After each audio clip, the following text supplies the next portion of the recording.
जय माता दी दोस्तों। शुभ दिन। दोस्तों, सनातन धर्म के अनुसार पौष पूर्णिमा आपकी यह महीने की आखिरी दिन माना जाता है।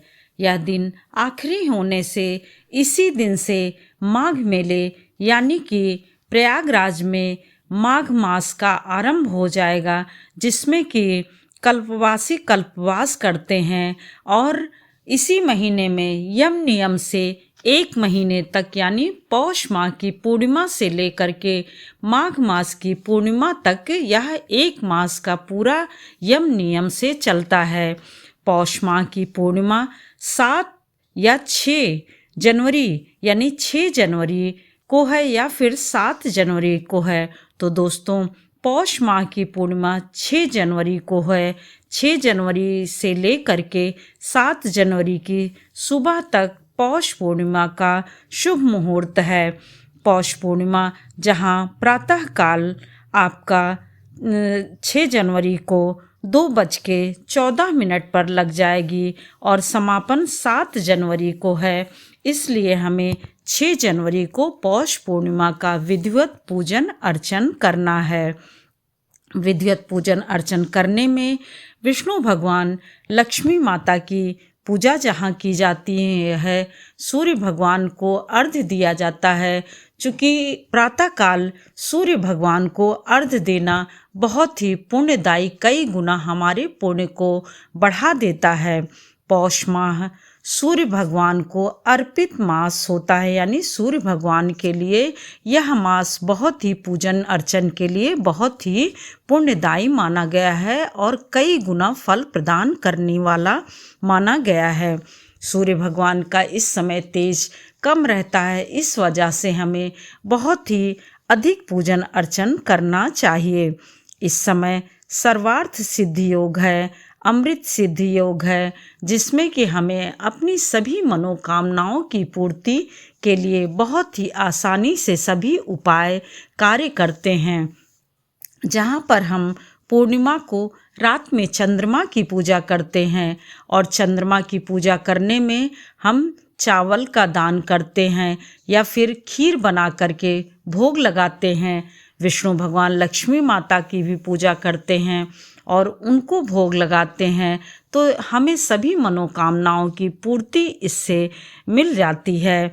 और दोस्तों, यदि हम सुबह जैसे सूर्य भगवान को नित्य सभी व्रत में जैसे करते हैं, उसी प्रकार से सुबह हम नित्य स्नान ध्यान के बाद यदि हो सके तो किसी नदी सरोवर या फिर माघ मास आरंभ होने से गंगा यमुना में स्नान करते हैं। विशेष करके गंगा में स्नान करते हैं। यदि मान लीजिए गंगा नदी ना जा पाए तो घर में ही गंगा जल डाल के स्नान करें और सूर्य भगवान को अर्घ्य दें। सूर्य भगवान को अर्घ्य देते समय लाल पुष्प का प्रयोग करें और लाल रोली का प्रयोग करें और अक्षत का प्रयोग करें। कहते हैं कि जैसे जैसे जितने अक्षत का हम प्रयोग करते हैं, हमारे अरिष्ट कटते चले जाते हैं।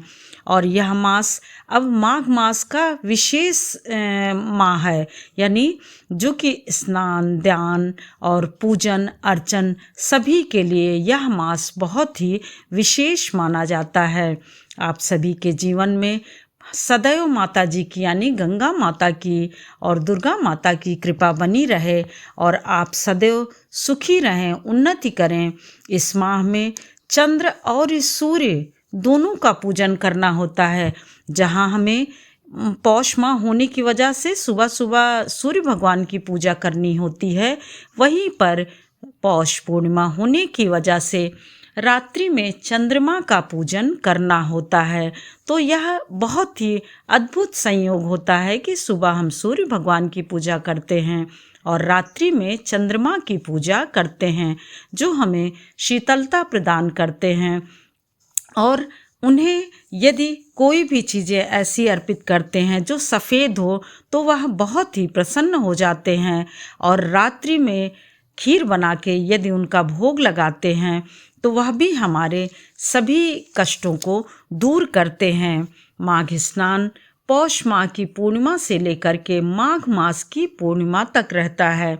इस माह में हम विधि नियम यम नियम से यदि पूरे माह भर उसका पालन करते हैं तो हमारा अनंत गुना पुण्य जो है वह बढ़ जाता है, यानी सभी को अनंत गुना पुण्य की प्राप्ति होती है।